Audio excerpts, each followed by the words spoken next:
पर उक्रांद क्या कहता है, कैसे देखता है, और चुनाव के अंदर उक्रांद के पास मुद्दा क्या है?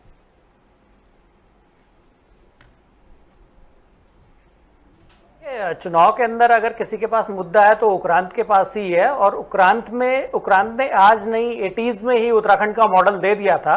वो दुर्भाग्य है कि बीच में हम भटक गए अपनी राहों से, लेकिन आज फिर उत्तराखंड का युवा और उत्तराखंड का जो एक जनमानस है वो वापस से उत्तराखंड क्रांति दल की तरफ को देख रहा है, क्योंकि दिल्ली से चलने वाले दल कभी भी उत्तराखंड का भला नहीं कर सकते हैं। ये 10 सालों में बीजेपी और कांग्रेस दोनों ने दिखा दिया है कि दिल्ली से हाके जाने वाले दल, चाहे उसमें मुख्यमंत्री हमारे आधे आधे टर्म में बदले जाए या फिर कुछ भी फैसला लेने के लिए दिल्ली दरबार भागना पड़े, ऐसा अब नहीं चलेगा। क्योंकि उत्तराखंड का जो 20 साल है, 20 साल में उत्तराखंड अब युवा हो चुका है और उसे अपने हक हुकूक के बारे में पता है। और अब जो है उत्तराखंड क्रांति दल के लिए एक नई सवेरे की बात है और नए तरीके से उत्तराखंड क्रांति दल अब आजकल आप उत्तराखंड की सड़कों पर और उत्तराखंड के सदनों में भी देख रहे, उत्तराखंड के जगह जगह आप देख रहे होंगे कि उत्तराखंड क्रांति दल के किस तरीके से कार्यक्रम हो रहे हैं और किस तरीके से लोगों का रुझान उत्तराखंड क्रांति दल की तरफ को जा रहा है। और जहां तक बात रही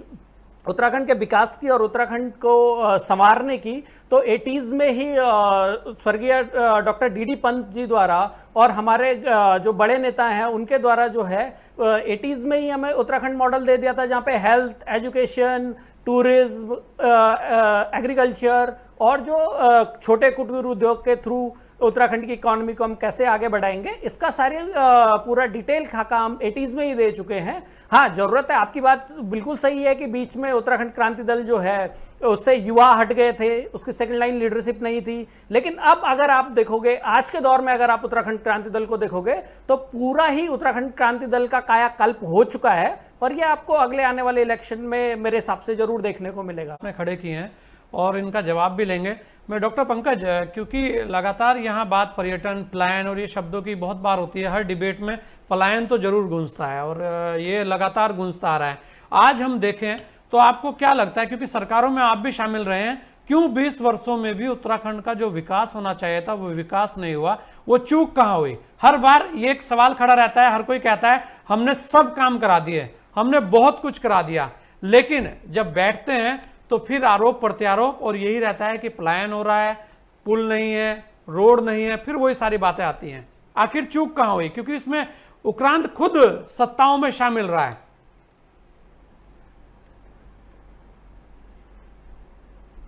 जी देखिए, इसमें हमें सबसे पहले समझने की ये बात होगी कि जब उक्रांद सत्ताओं में था तो उक्रांद ने क्या करा।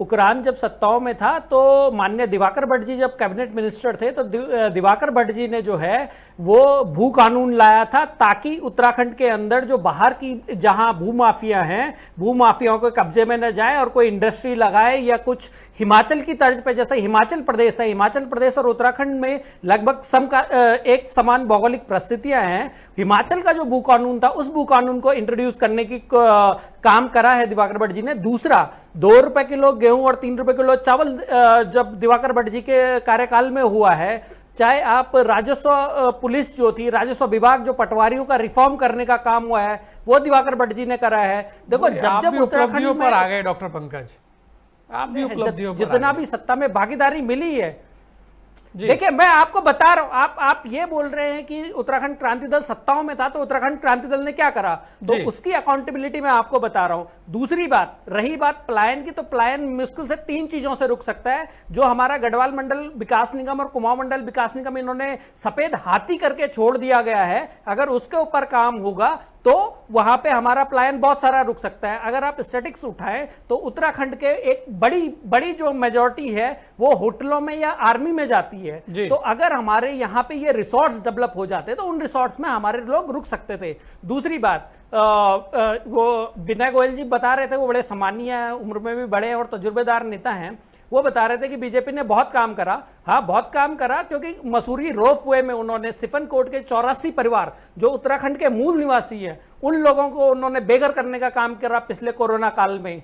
जो उनकी ऑल वेदर रोड है, डोईवाला में आप जाओगे तो डोईवाला में वो उखड़ रही है, उन्होंने और एक बहुत बड़ी उपलब्धि है इनकी, पुराने मुख्यमंत्री को चेंज करके नए मुख्यमंत्री देने की। सबसे ज्यादा मुख्यमंत्री बीजेपी ने उत्तराखंड को दिए हैं। और उसके अलावा इन्होंने जो यहाँ पे माफिया राज करा है, चाहे भू माफिया हो, शराब माफिया हो, सारे इन्होंने यहाँ पे पनपाने की कोशिश करी है। तो बहुत बड़ा काम बीजेपी या कांग्रेस दोनों ने करा है। अब देखें, ये चीज उत्तराखंड का आम जनमानस समझ चुका है कि जितने भी दल दिल्ली से चलते हैं, मंत्री बनना है दिल्ली जाओ, टिकट चाहिए दिल्ली जाओ, मुख्यमंत्री बनना है दिल्ली जाओ, जितने भी ये दिल्ली से संचालित दल हैं, जब तक उत्तराखंड के लोगों के पास उत्तराखंड की सत्ताएं नहीं होंगी, जब तक उत्तराखंड के फैसले देहरादून से नहीं होंगे, तब तक उत्तराखंड का विकास होने वाला नहीं है। ना पलायन रुकेगा, न यहाँ पे रोजगार आएगा, न यहाँ पे शिक्षा, स्वास्थ्य, कोई भी चीज यहाँ पे आपकी स्टैब्लिश नहीं होगी। कॉमन सा एग्जाम्पल है हर घर नल, सरकार की एक योजना है। पहाड़ों में जाके आप देखेंगे तो वो हर घर नल की आपको पोल खोल आराम से मिल जाएगा कि क्या है हर घर नल। क्योंकि आप पहले उत्तराखंड के स्रोतों को तो समझो। उत्तराखंड में उत्तराखंड को समझने वाला आदमी चाहिए। दिल्ली से बैठ के नीतियां बनाना या फिर देहरादून में एसी कमरों में बैठ के नीतियां बनाने से नहीं होगा। क्योंकि उत्तराखंड में इतने जल स्रोत हैं, अगर उन्हीं को बचा दिया जाए, उन्हीं का संरक्षण कर दिया जाए, तो हर घर नल की जो इनकी एक अवधारणा है वो कब की सही हो जाएगी। उसमें आपको ज्यादा काम करने की जरूरत भी नहीं है। लेकिन अब जो ये दिल्ली से, जब तक दिल्ली से छुटकारा नहीं मिलेगा उत्तराखंड को, तब तक उत्तराखंड का विकास होने वाला नहीं है। ये उत्तराखंड की जनता समझ चुकी है और उत्तराखंड का जनमानस इस चीज को समझ चुका है, जो आपको 2022 में देखने को मिलेगा। बिल्कुल, बहुत सारी चीजें, बहुत सारे सवाल आपके भी हैं। और अच्छा है कि ऐसे युवा कुछ तो सोचते हैं उत्तराखंड के लिए। और आज दो युवा हमारे साथ हैं, रविंदर हैं, डॉक्टर पंकज हैं, और साथ में हमारे साथ वरिष्ठ नेतागण भी है। आज बातें काफी सारी हो रही है, आरोप प्रत्यारोप चल रहा है, लगातार चलता है। सुरेंद्र जी, बहुत सारी चीजें हैं, अगर एक एक करके कही जाए तो हम कहेंगे